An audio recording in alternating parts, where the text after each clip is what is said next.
আসসালামু আলাইকুম বন্ধুরা, আশা করি সকলেই ভালো আছেন। বন্ধুরা, আজকে আমি আমার ভিডিওতে যে বিষয়টা নিয়ে হাজির হয়েছি সেটা হচ্ছে জন্ম সনদের তথ্য পরিবর্তন।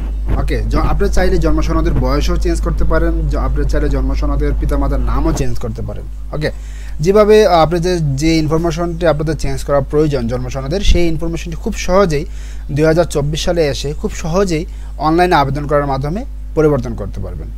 তো বন্ধুরা, আইটি রিকোয়েস্ট, যদি এই রিলেটেড ভালো ভালো ভিডিও পেতে চান তাহলে অবশ্যই আমার সাথে থাকতে হবে। তো যাই হোক, আমরা কথা বাড়াবো না বন্ধুরা। এই যে লিঙ্কটি বা এই যে ওয়েবসাইটটি bdris.gov.bd, এই লিঙ্কটি আমি আমার ডিসক্রিপশন বক্সে দিয়ে দেবো, আপনি এখান থেকে সরাসরি ব্রাউজ করতে পারবেন। এই লিঙ্কে এটা কিন্তু আমাদের হোম পেজে আছে। ধরুন আপনি আপনার জন্ম নিবন্ধনের আপনার যে পিতামাতার নাম, সেই পিতামাতার নাম ভুল আসছে। এখন আপনি কিভাবে আবেদন করবেন সেটি আমি আজকে দেখাবো। ওকে, তো আমরা এখান থেকে জন্ম নিবন্ধনে কার্সরটা রাখলেই দেখুন এখানে অনেকগুলো অপশন চলে আসবে। যেহেতু আমরা আবেদনটি সংশোধন করব আমাদের ইনফরমেশন জন্ম সনদে, সেক্ষেত্রে আমরা এই যে এখান থেকে এসে জন্ম নিবন্ধন তথ্য সংশোধন আবেদন এটাতে ক্লিক করব। তো এইটাতে ক্লিক করলে এখানে দেখুন কিছু ইনফরমেশন দেওয়া আছে এবং এই ইনফরমেশনটা খুবই গুরুত্বপূর্ণ। এই যে ইনফরমেশনটা আপনাদেরকে হয়তো বা কেউ বলে দিবে না, বাট আপনাদেরকে নিজে থেকে এটা জানতে হবে।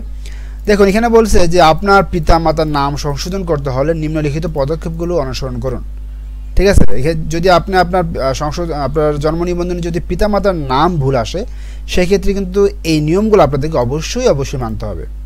তো এই তিনটি নিয়মের প্রথমটি হচ্ছে, আমি একটু শর্টকাটে বলে ফেলি, এই তিনটির ভিতরে প্রথমটি হচ্ছে, যদি আপনার পিতামাতার জন্ম নিবন্ধন থাকে, আমি আবার বলি, যদি আপনার পিতামাতার জন্ম নিবন্ধন নম্বর থাকে এবং তাদের জন্ম নিবন্ধন নম্বর দিয়ে আপনাকে জন্ম নিবন্ধন তথ্য সংশোধন আবেদন করতে হবে। ওকে, যদি আপনার পিতামাতার জন্ম নিবন্ধন নম্বর থাকে তাহলে সেই নম্বরটি দিয়ে আপনাদেরকে আপনাদের জন্ম নিবন্ধন তথ্যটি সংশোধন করার জন্য আবেদন করতে হবে। ওকে, এখন এরপর আমি আরেকটু বলি এখানে, এরপর যদি আপনার জন্ম নিবন্ধন করার সময় আপনার পিতামাতার জন্ম নিবন্ধন দিয়ে থাকেন, এখন কথা হচ্ছে, যদি আপনি প্রথম যে জন্ম নিবন্ধনটা করেছিলেন সেই জন্ম নিবন্ধনটা করার সময় যদি আপনার পিতামাতার নম্বরটি দিয়ে থাকেন প্রথম অ্যাপ্লাই করার সময়, সেক্ষেত্রে কিন্তু এখন আপনার জন্ম নিবন্ধন সংশোধন করার পর আপনার পিতামাতার নামটি সেই জন্ম সনদে শো করবে।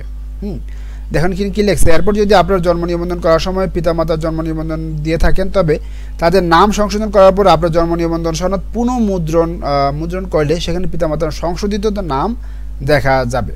ওকে, আচ্ছা, আর যদি আপনার জন্ম নিবন্ধন করার সময় পিতামাতার জন্ম নিবন্ধন নম্বর না দিয়ে থাকেন, যদি আপনি পূর্বে যে প্রথম যে জন্ম নিবন্ধন করেছিলেন তখন যদি আপনার পিতামাতার জন্ম নিবন্ধন নম্বর না দিয়ে থাকেন, সেক্ষেত্রে কিন্তু এখন জন্ম নিবন্ধন সংশোধন করার পর ওদের নামটা কিন্তু আপনার জন্ম নিবন্ধন সংশোধিত জন্ম নিবন্ধন সার্টিফিকেটে কিন্তু শো করবে না, যতক্ষণ না পর্যন্ত ওদের জন্ম নিবন্ধনের যে নাম্বারটা, পিতামাতার যে জন্ম সনদের যে নাম্বারটা, সেই নাম্বারটা আপনার জন্ম সনদের নাম্বারের সাথে ম্যাপ না করেন। অর্থাৎ আপনি ধরুন, আমি প্রথমটা আসলে এটা না পড়ে আপনাদেরকে ক্লিয়ারলি শর্টকাটে বুঝিয়ে দিই।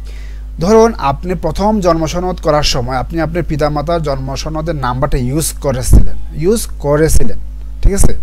সেক্ষেত্রে আপনি এখন জন্ম সনদ সংশোধন করার সময় আবেদন করার সময় তার সেই ইনফরমেশনগুলো যখন আবার দিয়ে আবেদন করবেন, তখন কিন্তু আপনার জন্ম সনদ সার্টিফিকেটে সংশোধিত পিতামাতার নামটি দেখা যাবে। ওকে, আর যদি আপনি পূর্বে আপনার জন্ম সনদ করার সময় পিতামাতার জন্ম সনদ থাকার পরেও আপনি তাদের জন্ম সনদের ইনফরমেশন বা নাম্বারটি না দিয়ে আপনি জন্ম সনদ করেছিলেন, যদি এরকম হয়, সেক্ষেত্রে এখন জন্ম সনদ করার সময় সংশোধন করার সময় আপনার পিতামাতার নাম্বার, যে জন্ম সনদের নাম্বার, সেই নাম্বারের সাথে আপনার জন্ম সনদের নাম্বারটি ম্যাপ করতে হবে।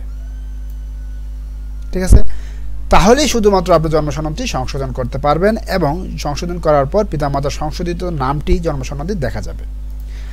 এরপর যে অপশনটা সেটা বলি, যদি আপনার জন্ম 2001 সালের পূর্বে হয়, আমি আবারও বলি, যদি আপনার জন্ম 2001 সালের পূর্বে হয় এবং আপনার পিতামাতার জন্ম সনদ না থাকে, সেক্ষেত্রে আপনি এখন জন্ম সনদ করতে পারবেন। কিন্তু যদি আপনার পিতামাতা মারা যায়, সেক্ষেত্রে তাদের কোনো মৃত্যুর সনদ বা মৃত্যুর প্রমাণপত্র দাখিল করতে হবে না, খুব সহজেই আপনি জন্ম সনদটি সংশোধন করতে পারবেন যদি আপনার 2001 সালের পূর্বে আপনার জন্ম হয়। আর যদি 2001 সালের পরে আপনার জন্ম হয়, সেক্ষেত্রে আপনার পিতামাতার যদি জন্ম সনদ নাম্বার না থাকে এবং আপনার পিতামাতা যদি মারা যায়, সেই ক্ষেত্রে আপনার জন্ম সনদ সংশোধন করার সময় পিতামাতার মৃত্যুর প্রমাণপত্র দাখিল করতে হবে। আমি আশা করব ক্লিয়ার। আমি এই জিনিসটা আবার বলি, আপনার জন্ম যদি 2001 সালের পূর্বে হয় এবং আপনার পিতামাতার জন্ম সনদ ছিল না, ঠিক আছে, সেই ক্ষেত্রে আপনি যদি জন্ম সনদের জন্য আবেদন করেন এবং আপনার পিতামাতা যদি এখন মৃত্যু থাকে বা মৃত্যুবরণ করে থাকে, আপনি এখন যদি জন্ম সনদ সংশোধনের জন্য আবেদন করে থাকেন, তাহলে তাদের মৃত্যুর কোনো প্রমাণপত্র দাখিল করতে হবে না। আর আপনার জন্ম যদি 2001 সালের পরে হয় এবং আপনার পিতামাতার যদি জন্ম সনদ না থাকে এবং আপনার পিতামাতা যদি মৃত হয়ে থাকে, তাহলে তাদের মৃত্যুর প্রমাণপত্র দাখিল করতে হবে, যদি আপনার জন্ম সনদটা 2001 সালের পরে হয়। আমি আশা করব আপনারা ক্লিয়ার হয়ে গেছেন। এখন আপনি আপনার যেই জন্ম সনদটা সংশোধন করবেন, সেই জন্ম সনদের নাম্বারটা, জন্মসালটা এবং ক্যাপচার কোডটা দিয়ে অনুসন্ধানে যাবেন। অনুসন্ধানে গেলেই আপনি আপনার এখানে বিভিন্ন অপশন দেখবেন, সেখানে আপনার এডিট বা সংশোধন অপশনে গিয়ে আপনার যেই জিনিসটা সংশোধন করতে চাবেন সেই জিনিসটা লিখে আবেদন করলে সাবমিট করে দেবেন, পেমেন্ট করে সাবমিট করে দেবেন। সাবমিট করার পর এই যে অ্যাপ্লিকেশনটা, সেই অ্যাপ্লিকেশনটাকে আপনারা কী করবেন, ডাউনলোড করবেন। ডাউনলোড করে আপনার আনুষঙ্গিক যে ডকুমেন্টগুলো, যে সেই ডকুমেন্টগুলো নিয়ে আপনার নিকটবর্তী যে কাউন্সিল এবং যদি উপজেলা হয়ে থাকে সেই ক্ষেত্রে চেয়ারম্যান অফিসে চলে যাবেন, গিয়ে জমা দেওয়ার 1 মাসের ভিতরেই আশা করি আপনার জন্ম সনদটা সংশোধন হয়ে যাবে। তো বন্ধুরা, এই ছিল আজকে আমার ইনফরমেশন। যদি ভালো লেগে থাকে তাহলে অবশ্যই আমার সাথে থাকবেন। সো ধন্যবাদ সবাইকে, ভালো থাকবেন, সুস্থ থাকবেন।